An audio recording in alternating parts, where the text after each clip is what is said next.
الرحمن الرحیم۔ صحیح بخاری حدیث نمبر 514۔ ابراہیم نے اسود کے واسطے سے بیان کیا، انہوں نے حضرت عائشہ رضی اللہ تعالی عنہا سے۔ دوسری سند اور آمش نے کہا کہ مجھ سے مسلم بن صبیح نے مسروق کے واسطے سے بیان کیا، انہوں نے عائشہ رضی اللہ تعالی عنہا سے کہ ان کے سامنے ان چیزوں کا ذکر ہوا جو نماز کو توڑ دیتی ہیں، یعنی کتا، گدھا اور عورت۔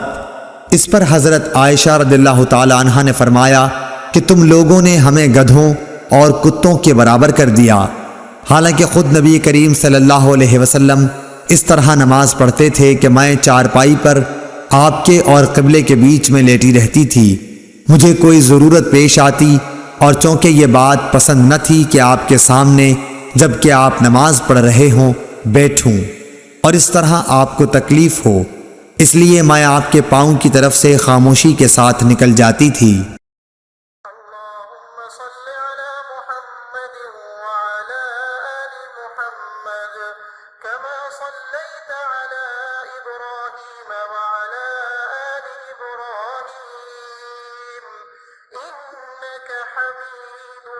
مجيد اللهم بارك على محمد وعلى آل محمد كما باركت على إبراهيم وعلى